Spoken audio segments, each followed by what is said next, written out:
കാസർഗോഡ് നീലേശ്വരത്ത് ആകാശപാതയ്ക്കായി ജനകീയ സമരസമിതി നടത്തിവന്ന അനിശ്ചിതകാല സമരത്തിന്റെ 60ാം ദിനത്തിൽ വേറിട്ടൊരു പ്രതിഷേധം.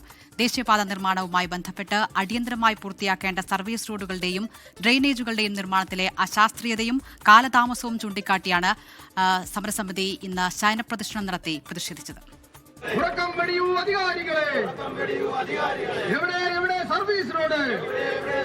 കഴിഞ്ഞ കുറച്ചു വർഷങ്ങളായി ദേശീയപാത നിർമ്മാണത്തിലെ അശാസ്ത്രീയത നീലേശ്വരത്തെ ജനങ്ങൾക്ക് വലിയ ബുദ്ധിമുട്ടാണ് സൃഷ്ടിക്കുന്നത്. കാലവർഷമെത്തുന്നതോടെ ജനജീവിതം കൂടുതൽ ദുസ്സഹമാകും. കനത്ത മഴ പെയ്താൽ പുഴ പോലെയാകുന്ന നീലേശ്വരം മാർക്കറ്റിൽ കാൽനടയാത്രക്കാരും വാഹനയാത്രക്കാരും ഒരുപോലെ ദുരിതം അനുഭവിക്കുകയാണ്. ആംബുലൻസുകളും വലിയ ലോറികളും ഉൾപ്പെടെ നിരവധി വാഹനങ്ങളാണ് ഈ വെള്ളക്കെട്ടിൽ കുടുങ്ങി തകരാറിലാകുന്നത്. മഴ ആരംഭിച്ചതു മുതൽ ഈ പ്രദേശത്ത് രൂക്ഷമായ ഗതാഗതക്കുരുക്കാണ് അനുഭവപ്പെടുന്നത്. ഇതോടെയാണ് വേറിട്ട പ്രതിഷേധവുമായി ജനകീയ സമരസമിതി രംഗത്തു വന്നത്.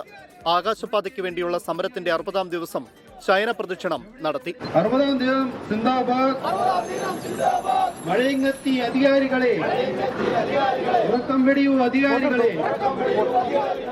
ഈ നീലേശ്വരം മാർക്കറ്റിന്റെ നെഞ്ചകത്ത് 10,000-കണക്കിന് ലോഡ് മണ്ണിട്ടുകൊണ്ട് തികച്ചും അശാസ്ത്രീയമായി വളരെ സാവധാനത്തിൽ ഈ നിർമ്മാണ കമ്പനി ജനങ്ങളെ വെല്ലുവിളിച്ചുകൊണ്ടാണ് ഇവിടെ ഈ നിർമ്മാണവുമായി മുന്നോട്ട് പോകുന്നത്. നിർമ്മാണ കമ്പനി തുടരുന്ന ഒളിച്ചുകളി അവസാനിപ്പിച്ച് സർവീസ് റോഡ്, ഡ്രെയിനേജ് പണികൾ എന്നിവ യുദ്ധകാലാടിസ്ഥാനത്തിൽ പൂർത്തീകരിക്കണം. സർവീസ് റോഡ് നിർമ്മാണം അടിയന്തരമായി പൂർത്തീകരിച്ചില്ലെങ്കിൽ വരും ദിവസങ്ങളിൽ നിർമ്മാണ കമ്പനിയുടെ ഓഫീസ് ഉപരോധം ഉൾപ്പെടെയുള്ള കടുത്ത സമരമുറകളിലേക്ക് കടക്കുമെന്ന് ജനകീയ സമരസമിതി മുന്നറിയിപ്പ് നൽകി. 24 കാസർഗോഡ്.